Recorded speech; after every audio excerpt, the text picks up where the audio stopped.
Okay, there. Hello, everyone. Hello.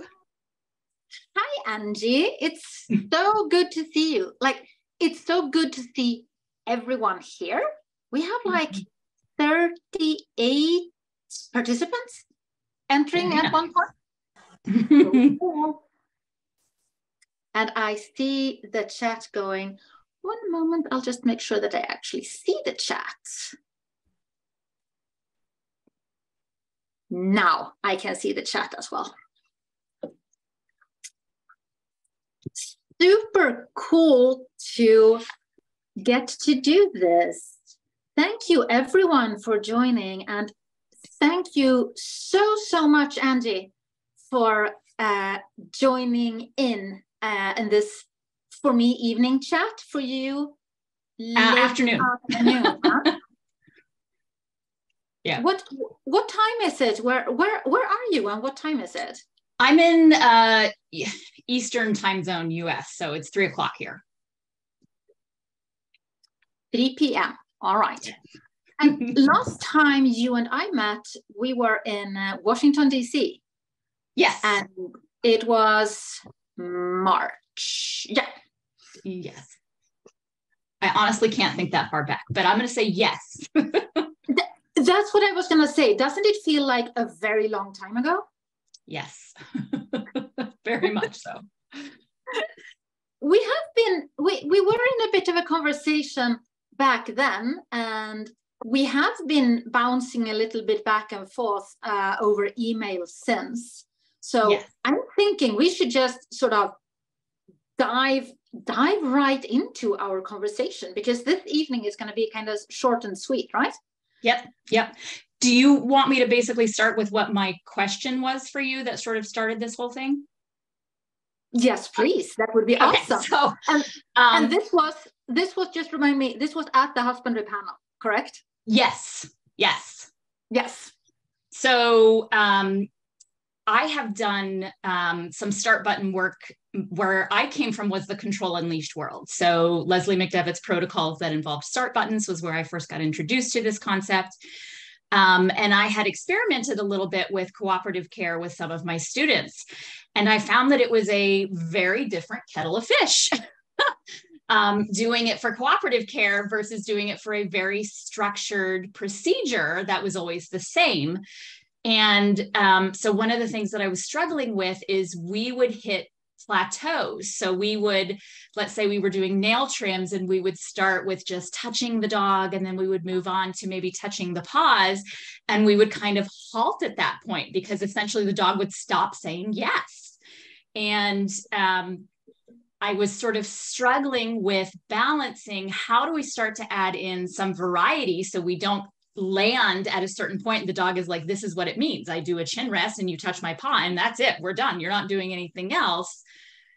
Adding some variety so we could, get to what it was that we were going for, but also honoring the contract, because we want the start button to have meaning to the dog and for them to understand what's going to happen when they offer it. And so that's really what my struggle was. And that's where you sort of picked up from there. Yep. And I really appreciated how you, and also now how you formulate this question, and it resonates with me so much, because what you're describing is we have this procedure of the start button work where both you and I have done a lot of work of, okay, so we set up a procedure like person and dog walking towards us, or me starting the vacuum cleaner or something like that. Something where we can start at a super easy level and the dog can get to, through some behavior, initiate the next repetition. And then we just very carefully, gradually build up. And in our experience, that often works super well. Like, as soon as we give our learners control over the advancement of this procedure, we can see that we can accelerate quite quickly and everybody's happy.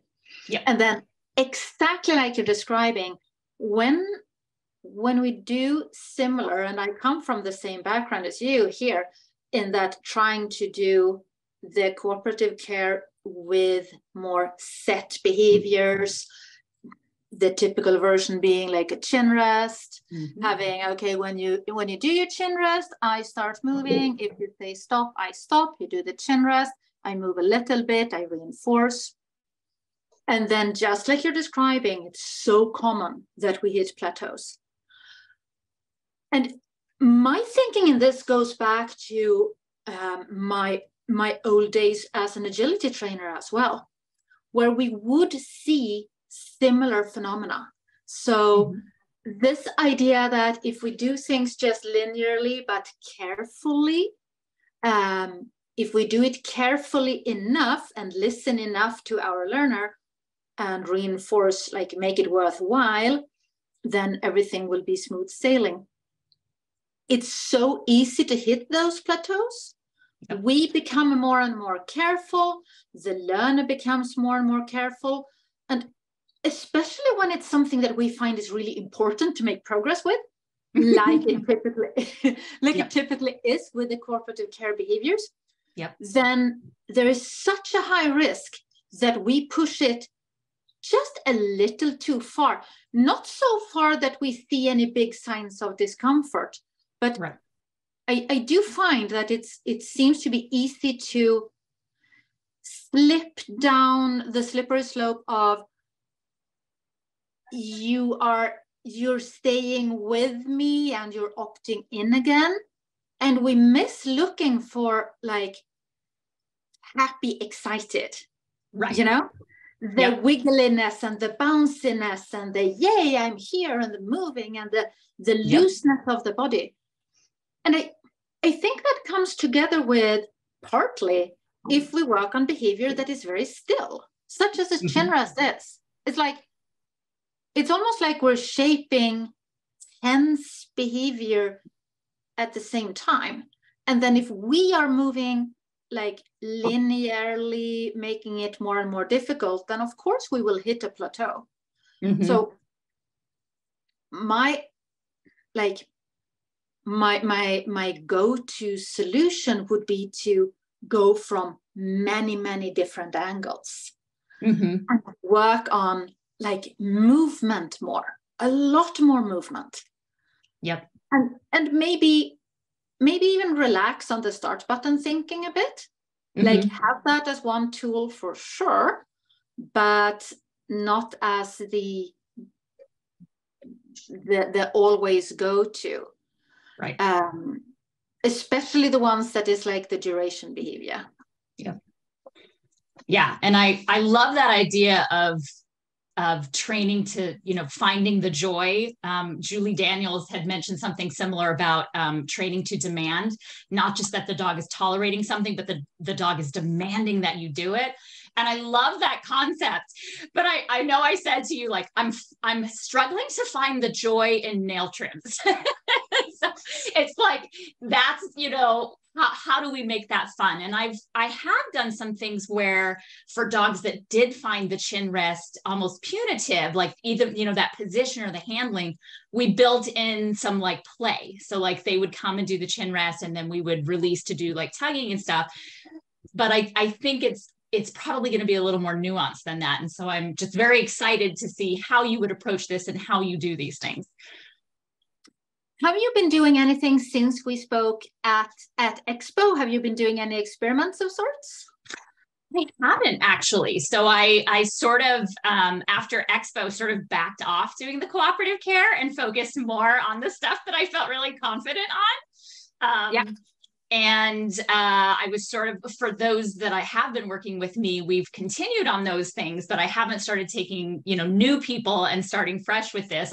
I sort of wanted to feel like I could sort of figure out what I was doing a little bit better. But, and I haven't been home for a month, so I didn't have my dog. So I haven't been experimenting on my own. So I'm very excited about all of this. Ooh.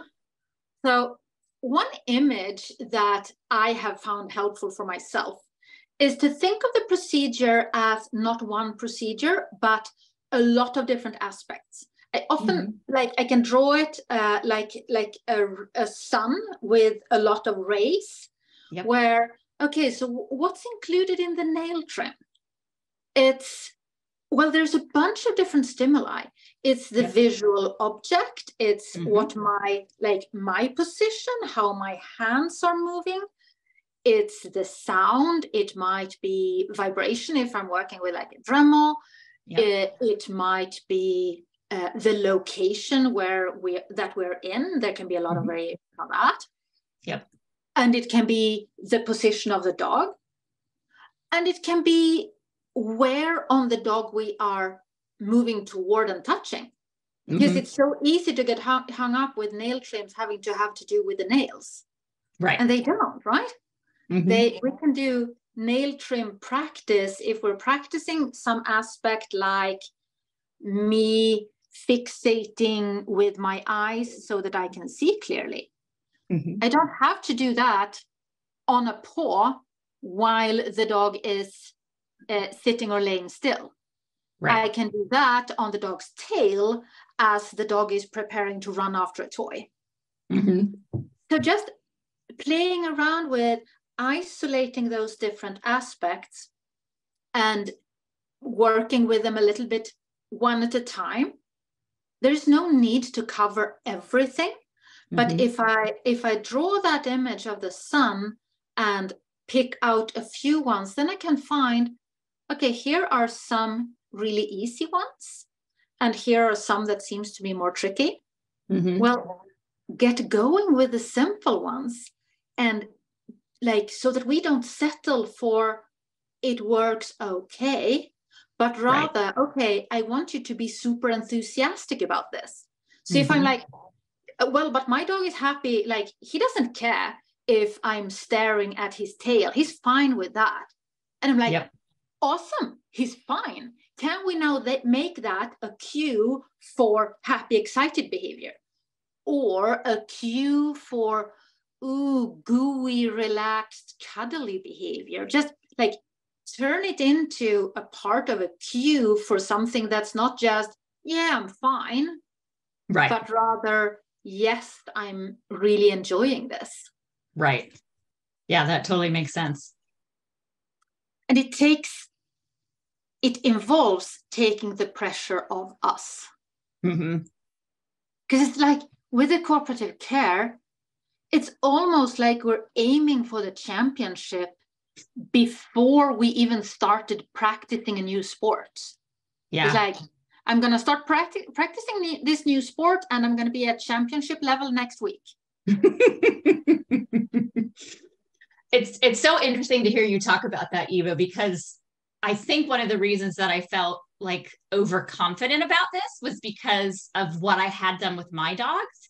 And I think that foundation had been laid with them so that when I experimented with the start buttons and stuff, we had already done sort of all of those other aspects. So for them, it was the same thing, just in another context. And so it was almost easy. And so I was like, yeah, I got this. Let's do this. And it's a completely different thing starting from fresh with that mindset of we're going to climb that ladder.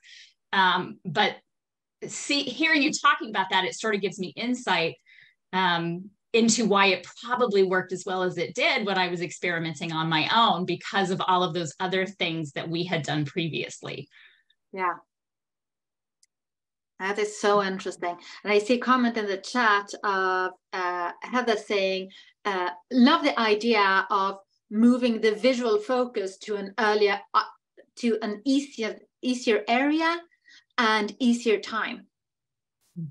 Thanks, Heather, for that feedback. And I think when we allow ourselves to juggle around with the pieces of the puzzle like that, and sort of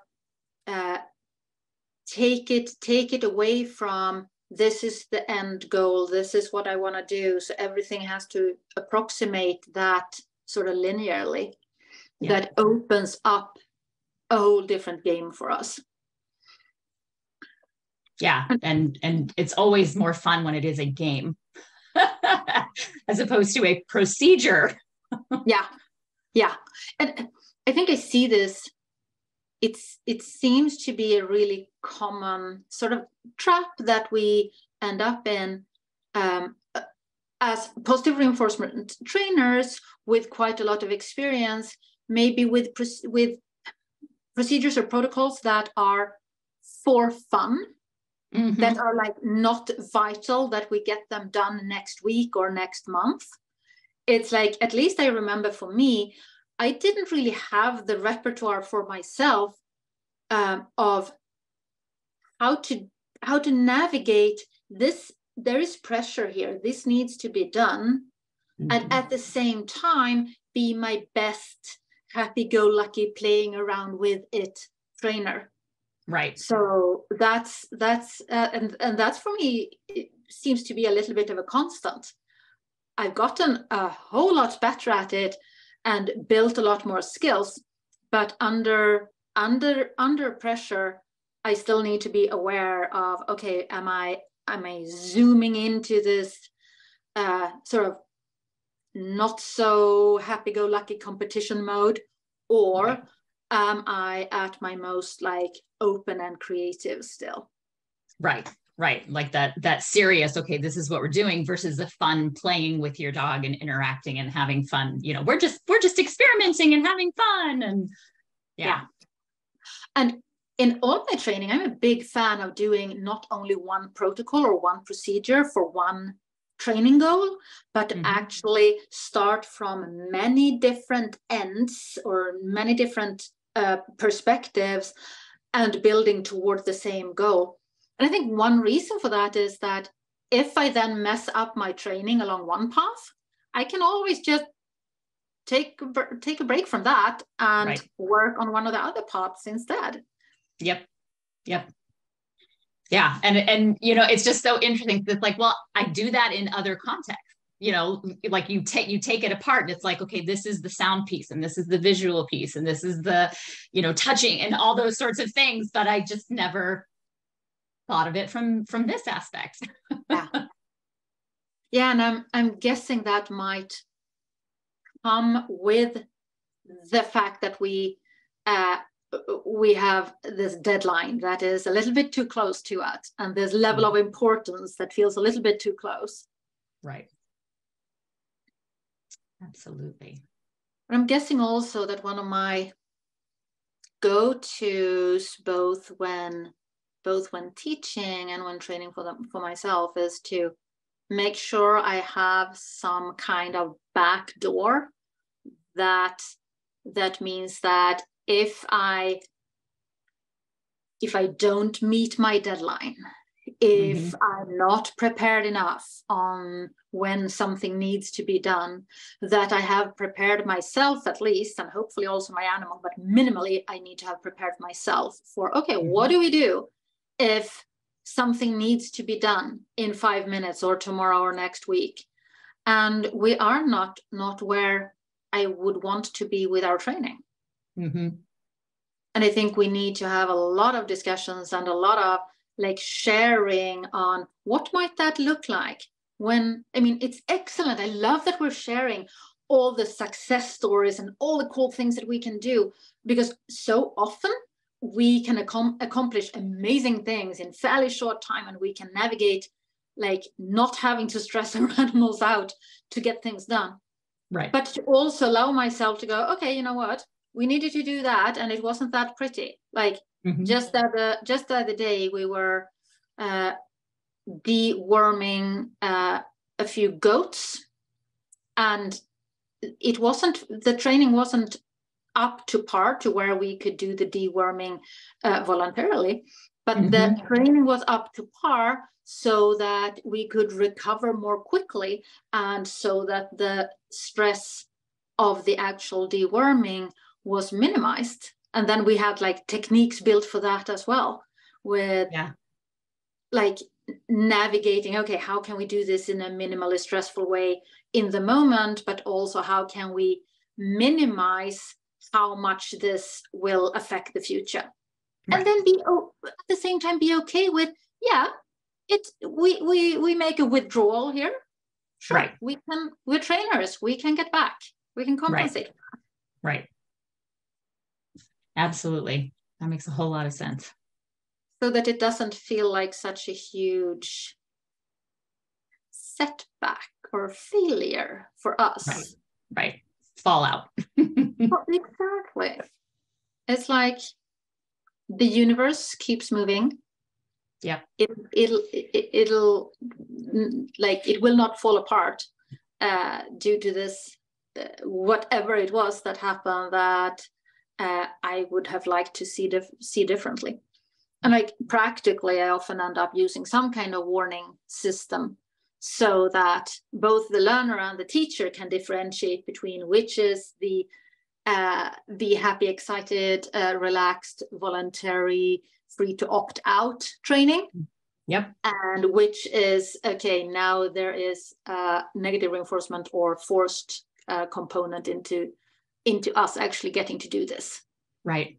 Yeah. And I have talked about, you know, for things like nail trims or something that has to be done in the interim, that we're still learning that voluntary, about making those two things look very different.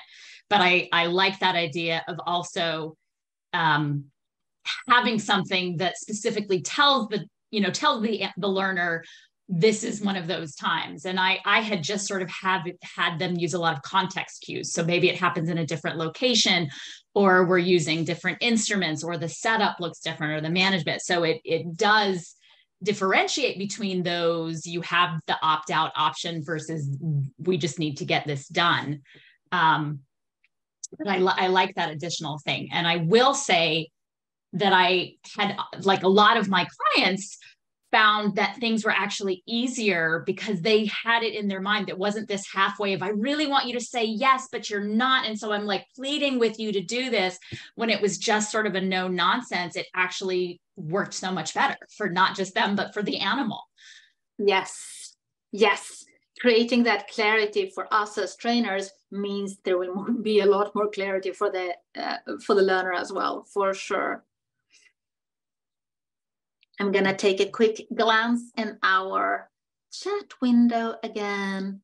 Nina is saying about the idea with working on many different paths, that also the first path will lead to completely other goals due to how the dog is responding.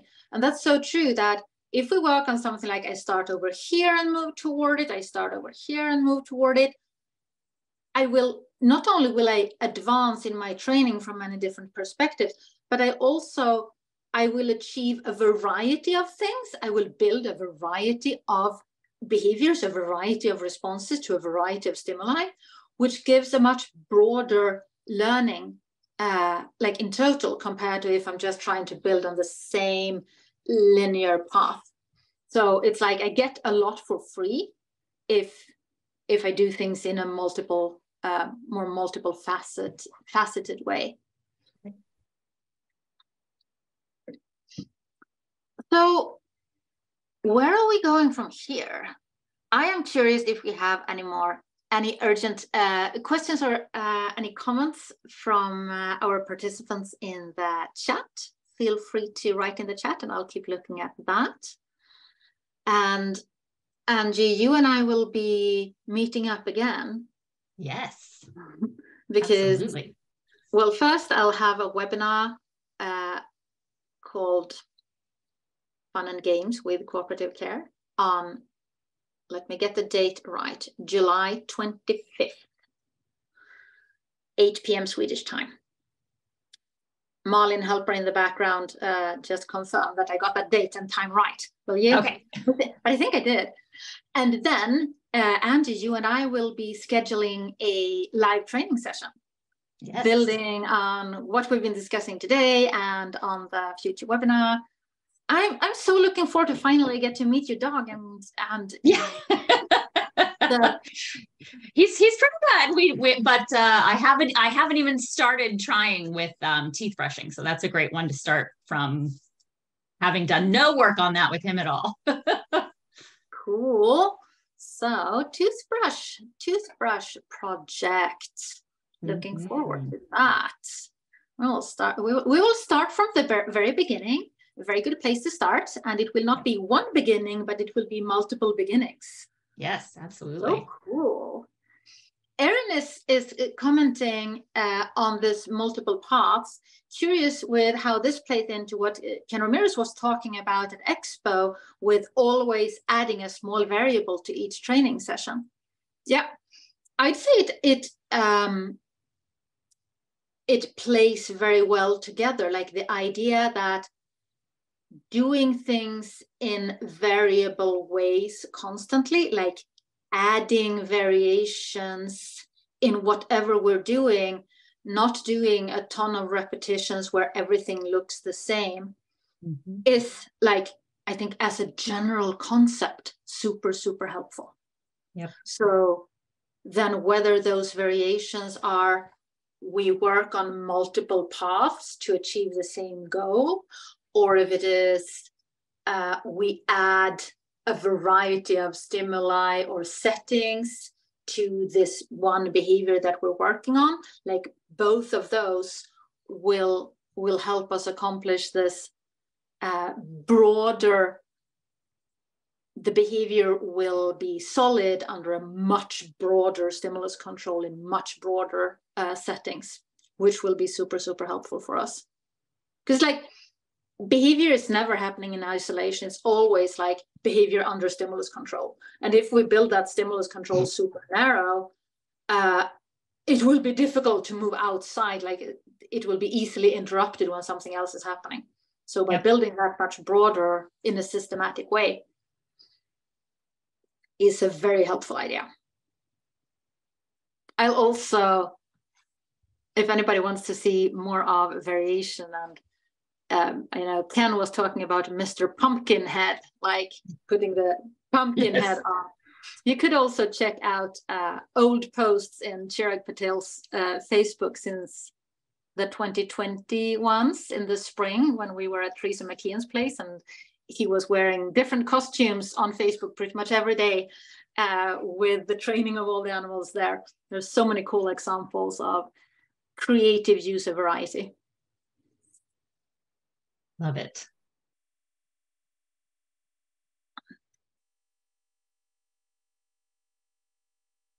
I think Heather had a question for you, Eva. Cool. How might we get other professionals involved in the process? Like with horses, there are some things that I can get started, but I need to hand off to a vet or a farrier because I'm not either of those. That is such a good question. And like my first response would be, let's find the beginning reinforcers for the other people involved. Like we need to make interacting with trained animals or interacting with us as trainers to start making those interactions reinforcing, make ourselves valuable reinforcers. That will have to be a first step.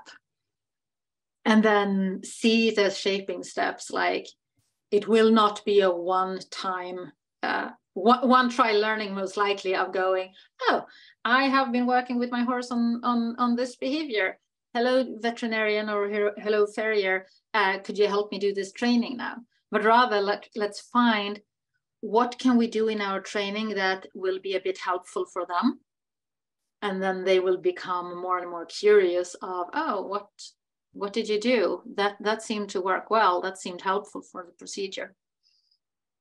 I also do find that for myself, having like a warning signal or a warning system or the different paths built for my animal helps me be a nicer person together with the vet, for example.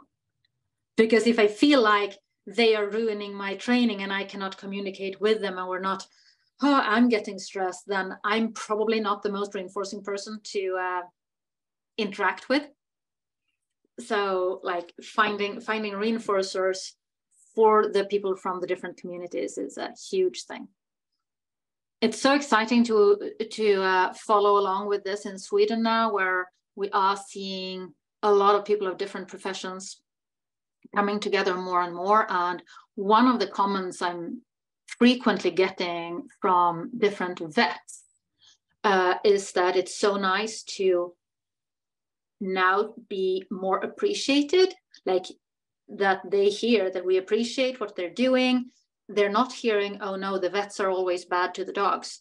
Rather, they're hearing, oh, the vets are doing the best they can. They're really working to minimize stress for the dogs. So I think that's like, I think there has been a bit of a gap between the trainer community and the veterinary community, where there has been this almost going opposed one another instead of helping one another. So to really start gelling together seems to be a huge thing. And yes, Heather, I agree. That's a task in itself, like working on becoming a reinforcer. And also finding one's community, because it's like as soon as we start finding one another, there is a lot of veterinarians or farriers that would be like across the world that really would love to work together with positive reinforcement trainers. And there's a lot of positive reinforcement trainers who would love to work with the vet that really understands what they're trying to do. They're not always in the same room. They're not in the same city, or they're not in the same, they don't know each other yet. But just continuing to reach out will also mean that it will be easier to find your match.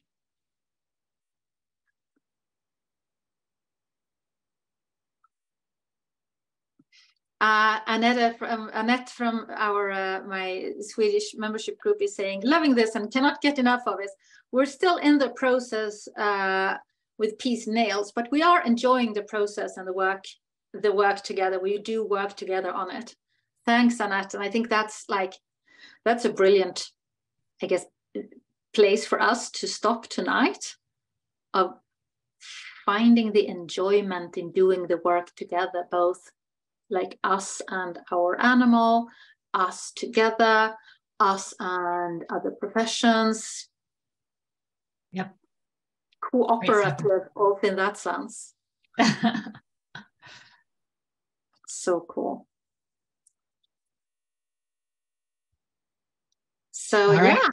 So what's next? So next up is the webinar on July 25. And then, so sign up for that, please, if you haven't already. We'll share the link and it will come again. That link will be shared again in the newsletter so that we're sure that nobody misses that webinar. And then Angie, you and I will sit down and find a date for our training session. And then we'll send out an invite to that one as well for those who want to join. And the newsletter will keep coming out. And I'm so excited to be doing more of this online in English. Anita was saying, thank you for doing this in English. And I'm like, thank you guys for joining this in English. It's really cool. I know I have a lot of my Scandinavian friends and students and colleagues in this group today too. So thanks guys for joining both Swedish and English. Yeah. Yes, very exciting. We will keep meeting. Okay. Thank you everyone for tonight. Angie, thank you so much for your time and your passion and for this opportunity to just continue, because we couldn't stand around in the hallway forever. I mean, we would have, but they would have turned around for extra at some point. So we sort of had to do. Yes. Well, thank you so much for doing this. Okay. I will see you soon. All right. Bye all. Take care. Enjoy your summer and we'll meet up.